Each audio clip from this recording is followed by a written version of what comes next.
भोलापुर गांव में सुशीला देवी का परिवार रहता था। सुशीला देवी का बेटा सूरज जमीन के छोटे से टुकड़े पर मेहनत और मजदूरी करके थोड़ी बहुत खेती करता था, जिससे घर का गुजर बसर हो सके। सुशीला की बहू मालती स्वभाव से बहुत चिड़चिड़ी थी। इसका कारण था ससुराल में धन का अभाव होना। वो सोचती थी कि ससुराल में गरीबी की वजह से उसकी हर ख्वाहिश अधूरी रह जाती है। वो अक्सर अपने हालात को कोसती रहती थी। मेरी ही किस्मत फूटी हुई है जो इस गरीब घर की बहू बनी। क्या बुदबुदा रही है? खुलकर बोल, मैं भी तो सुनूं। तू फिर कौन सी नई बात पर झगड़े का विषय पड़ोस में से ढूंढ लाई है? अब तो झगड़े का कोई फायदा ही नहीं है। उससे भी मुझे कुछ नहीं मिलने वाला। मेरी किस्मत उस कमला जैसी थोड़ी है जो ससुराल वाले हर तीज त्योहार पर सोने के जेवर बनवा कर देंगे। जन्मदिन पर नया सोने का हार बनवा कर दिया है कमला के पति ने। माँ, भूख लगी है, रोटी बना दो। देख दीपू, तू चुपचाप जाकर वहाँ खटिया पर बैठ जा, वरना सारा गुस्सा तेरे ऊपर निकल जाएगा।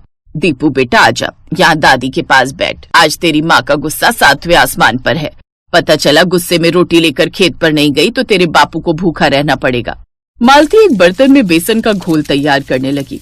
तू तो रोटी बना रही थी, ये बेसन क्यों घोल रही है? आटा नहीं है, खत्म हो गया, इसलिए बेसन के चीले बना रही हूँ। मालती गुस्से में भरी हुई बेसन के चीले बनाने लगी। उसने सास और बेटे को चीले दिए और सूरज के लिए चीले बनाकर पोटली में बांधे। आ रही हूँ ये इन्हें खेत पर देकर। हाँ हाँ दे आ, दीपू मेरे पास बैठा है। मालती पोटली लेकर खेत की ओर बढ़ गई। गर्मी की शुरुआत थी पर दोपहर में तेज धूप हो गई थी। इस वजह से गांव की सड़क खाली थी। मालती अपनी ही सोच में खेत की तरफ जा रही थी। जैसे ही मालती एक पुराने पीपल के पेड़ के नीचे से गुजरी, अचानक उसके सामने एक विशाल जिन्न प्रकट हो गया। मालती एकदम से घबरा गई और कांपती आवाज में बोली, कौन हो तुम? मैं एक जिन हूँ और छुट्टियां बिताने के लिए इस पीपल के पेड़ पर रहने आया हूँ। मैं बहुत भूखा हूँ, जल्दी से मुझे कुछ खाने को दो, नहीं तो मैं तुम्हें यहाँ से जाने नहीं दूंगा। इस पोटली में जरूर कुछ खाने का है। हाँ हाँ, ये बेसन के चीले हैं, ये खा लो और मुझे जाने दो। बेसन के चीले? ये तो मैंने कभी नहीं खाए। दिखाओ ये खाने में कैसे लगते हैं। अगर मुझे स्वादिष्ट लगे तो मैं तुम्हें बदले में सोने का सिक्का दूंगा। सोने के सिक्के की बात सुनकर मालती की आंखों में चमक आ जाती है। जिन्न बहुत दिनों से भूखा था। उसने जल्दी जल्दी बेसन के चीले खाने शुरू किए। वाह, लाजवाब! इतने स्वादिष्ट चीले मैंने पहले कभी नहीं खाए। ये लो, तुमने मुझे खाना खिलाया, मेरी भूख मिटाई, इसलिए बदले में मैं तुम्हें ये सोने का सिक्का देता हूँ। सोने का सिक्का देखकर मालती के मन में लालच आ गया। वो जिन्न से बोली, धन्यवाद जिन्न जी। वैसे अभी आप कितने और दिन इस पेड़ पर रहने वाले हो? क्योंकि अगर आप चाहो तो मैं दोबारा आपके लिए ऐसे स्वादिष्ट बेसन के चीले बनाकर ला सकती हूँ। अच्छा, मुझे दोबारा ऐसी स्वादिष्ट चीज खाने को मिल सकती है? अभी तो मैं कुछ दिन इस पेड़ पर रहूंगा। तुम जब जी करे मेरे लिए ऐसे ही स्वादिष्ट बेसन के चीले बनाकर ले आना। वो तो मैं ले आऊंगी, पर क्या मुझे हर बार सोने के सिक्के मिलेंगे? क्योंकि मुझे भी तो अपनी मेहनत का फल मिलना चाहिए ना। हाँ हाँ, जब भी तुम मेरे लिए बेसन के चीले लाओगी, मैं तुम्हें हर बार एक सोने का सिक्का दूंगा। जिन्न की बातें सुनकर मालती के मन में लालच ने घर कर लिया। मालती ने अपनी सास और पति को सोने का सिक्का दिखाया तो वो दोनों भी हैरान रह गए। मालती, मैं तो बस इतना कहूंगा कि ये एक सिक्का ही बहुत है। ज्यादा लालच करना अच्छी बात नहीं। पता नहीं जिनका दिमाग कब पलट जाए। मैंने सुना है ये जिन भूत वगैरह अगर एक बार मिल जाए तो आसानी से पीछा नहीं छोड़ते। रहने दो, दोबारा मत जाना। कैसी बातें कर रहे हो जी? अभी तो बस शुरुआत है। मुझे तो अभी बहुत सारे सोने के सिक्के उस जिन्न से लाने हैं। मैं तो सोच रही हूँ जब भी मौका लगे बेसन के चीले बनाकर ले जाऊं और सोने का सिक्का ले आऊं। अच्छा, अब तुम ये फालतू के भाषण देना छोड़ो और जैसा मैं कर रही हूँ मुझे करने दो।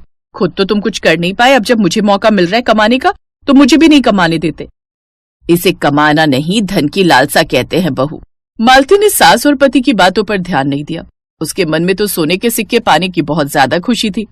इसलिए अब मालती हर दूसरे दिन बेसन के चीले बनाती और जिन्न को खिलाकर सोने का सिक्का ले आती। धीरे धीरे उनके घर की हालत सुधरने लगी। मालती ने सोने के सिक्के बेचकर एक बड़ा घर खरीद लिया, जिसमें ऐशो आराम की सारी चीजें आने लगी। गांव में अब मालती सबसे ज्यादा अमीर बन गई। मालती, एक बात बोलूं, तू रोजाना खुद जाती है जिन्न को बेसन के चीले खिलाने के लिए। तू ऐसा क्यों नहीं करती कि तू जिन्न को अपने घर ही ले आ? फिर तो तू जब मर्जी उसको बेसन के चीले बनाकर खिला सकती है, ताकि तुझे और भी सोने के सिक्के मिल जाए। उसमें से कुछ सोने के सिक्के मुझे भी दे देना, मैं भी तो तेरी पक्की सहेली हूँ ना। कह तो तू सही रही है कमला, विचार तो बहुत अच्छा है। ऐसे ही करती हूँ, इस बार जिन्न के पास जाऊंगी तो घर साथ ही ले आऊंगी, और चिंता मत कर, मैं तुझे भी थोड़े सोने के सिक्के दे दूंगी। कमला की बातें सुनकर मालती के मन में लालच और बढ़ गया, मानो लालच की सीमा ही पार हो गई। मालती ने ये बात अपनी सास और पति से कही। बहू, मैंने तो एक कहानी में सुना था कि एक बहू को लालच आ गया था और जिन्न को घर ले आई थी। फिर बड़ी मुश्किल से जिन्न से उसकी जान छूटी थी। रहने दे बहू, हो गया लालच, कहीं ऐसा ना हो इतना ज्यादा लालच हमें भारी पड़ जाए। माँ ठीक कर रही है मालती, हमारे पास अब सब कुछ है, हमें इसमें ही संतोष करना चाहिए। तुम अब जिनके पास जाना छोड़ दो। वैसे भी ये तो तुम्हारी खुद की इच्छा है कि तुम बेसन के चीले बनाकर ले जाओ और वो सोने का सिक्का दे। अगर नहीं जाओगी तो बात यहीं खत्म हो जाएगी। मुझे तो घबराहट हो रही है मालती, रहने दो, अब बस करो। कमला की बातों में आकर इतना अंधा लालच मत करो। मैं तभी तुम दोनों को ये बात नहीं बता रही थी, पता नहीं मैं ही पागल हूँ जो तुम दोनों से मैंने ये बात कह दी। तुम दोनों से अच्छी तो मेरी सहेली कमला है, कम से कम मुझे सही शिक्षा तो देती है। जा रही हूँ मैं जिन्न के पास, और शाम को जिन्न को घर लेकर ही लौटूंगी। मालती ने अपनी सास और पति की बात नहीं मानी और वो जिन्न के पास गई और बोली, जिन्न जी, आप अगर हमारे घर चलो तो मैं आपको रोजाना चीले बनाकर दूंगी। इससे आपको भी रोजाना बेसन के चीले खाने को मिल जाएंगे और मेरा भी काम आसान हो जाएगा। जिन्न समझ गया था कि मालती के मन में लालच आ गया है, इसलिए उसने सोचा कि मालती को सबक सिखाना ही होगा। ठीक है, लेकिन मेरी एक शर्त है, जब भी मैं चीले खाने की मांग करूंगा तुम्हें तुरंत मुझे बेसन के चीले बनाकर देने होंगे, और अगर तुमने ऐसा नहीं किया तो मैंने तुम्हें जो भी धन दिया है सब वापस ले लूंगा और हमेशा के लिए यहां से चला जाऊंगा। अब सोच लो कि तुम्हें इतने में ही संतोष करना है या फिर और भी सोने के सिक्के चाहिए। मैं तो घर से ही सोच कर आई थी कि आज आपको घर लेकर ही जाऊंगी, इसलिए मुझे कोई परेशानी नहीं होगी। मैं तो जब मर्जी आपको चीले बनाकर खिला सकती हूँ। ठीक है, तो फिर मैं तुम्हारे साथ चलता हूँ। उसके बाद जिन्न मालती के साथ उसके घर आ गया। शुरुआत में तो सब ठीक चला, मालती रोजाना ही जिन्न को बेसन के चीले बनाकर खिलाती और जिन्न उसे सोने के सिक्के देता। लेकिन धीरे धीरे मालती थकने लगी। जिन्न कभी रात में चीले मांगता तो कभी भोर में। घर में जिन्न को लाने से मालती की नींद और आराम दोनों छिन गए थे। एक दिन मालती का गुस्सा जिन्न पर फूट ही पड़ा। मालती, ओ मालती, उठो और मुझे गरम गरम स्वादिष्ट बेसन के चीले बनाकर खिलाओ, मुझे बहुत भूख लग रही है। ओहो, अरे जिन्न जी, अभी तो रात के 3 बजे हैं, सुबह उठकर बना दूंगी ना, अभी सोने दो और खुद भी सो जाओ। नहीं, मुझे अभी खाने हैं, उठो और बना कर दो। तुम बार बार चीले क्यों मांगते हो? मैं इंसान हूँ, मुझे भी आराम चाहिए। जब देखो तब मुझे चीले बनाने के लिए बोल देते हो। नहीं बना रही मैं अभी, बोलो क्या करोगे? क्या करूँगा? जो ये सुख सुविधाएं मेरी वजह से तुम्हें मिली हैं, सब छीन लूंगा। हाँ, छीन लो, मुझे ऐसे धन की कोई जरूरत नहीं जिसमें मेरी जिंदगी का चैन ही छिन गया हो। मैं तो ठीक से जिंदगी को जी भी नहीं पा रही हूँ। जब देखो तुम्हारा खौफ सर पर मंडराता रहता है, ना जाने तुम कब बेसन के चीले बनाने के लिए कह दो। इसलिए अब तुम जाओ, और अगर ये धन दौलत लेकर जाने तो ये भी ले जाओ, मुझे कुछ नहीं चाहिए। इससे ज्यादा सुखी तो मैं पहले थी, 2 रोटी रूखी सूखी भले ही खाती थी, पर जिंदगी तो चैन से बिताती थी। मैंने तुमसे नहीं कहा था कि तुम मुझे अपने घर लाओ। मैं तो तुम्हें पहले ही इतना धन दे चुका था जितना तुम्हारे लिए पर्याप्त था, पर लालच तुमने दिखाया, और लालच का फल हमेशा बुरा होता है। शायद ये बात तुम्हें अब समझ में आ गई होगी। मैं बस तुम्हें सबक सिखाना चाहता था। आज के बाद कभी भी लालच मत करना, जितना मिले उतने में ही सब्र रखना। मैं यहां से जा रहा हूं, कभी ना लौटने के लिए। तुमने मुझे इतने समय जो बेसन के चीले खिलाए, समझ लो ये सब एक भाई की तरफ से बहन को उपहार है। हमेशा खुश रहना बहन, पर लालच कभी मत करना। मैं वचन देती हूँ जिन्न भैया, मैं कभी लालच नहीं करूंगी। उसके बाद जिन्न अपनी दुनिया में वापस लौट जाता है। मालती ने हमेशा के लिए लालच करना छोड़ दिया और अपने परिवार के साथ खुशी खुशी जीवन बिताने लगी। सुमित्रा, क्या बात है, तूने कटहल में इतना तेल भर दिया? रोहन और प्रिया ने सब्जी छुई तक नहीं। मालकिन, मैंने तो रोजाना की तरह ही सब्जी बनाई थी और कटहल को थोड़ा फ्राई करके बनाया था, शायद इसी वजह से तेल दिख रहा होगा। और मिर्च मसाले बिल्कुल भी नहीं डाले खाने में, बिल्कुल फीकी बना दी। ओ सुमित्रा, बात सुन, इसकी बातों को मत सुना कर। तेरे हाथ की सब्जियां बहुत स्वादिष्ट होती हैं। अभी बहू को पका पकाया मिल जाता है ना, इसीलिए उसे काम वालियों की कदर नहीं। जिस दिन तू कभी ना आए, एक फुल्का बनाने भी रसोई में नहीं घुसती।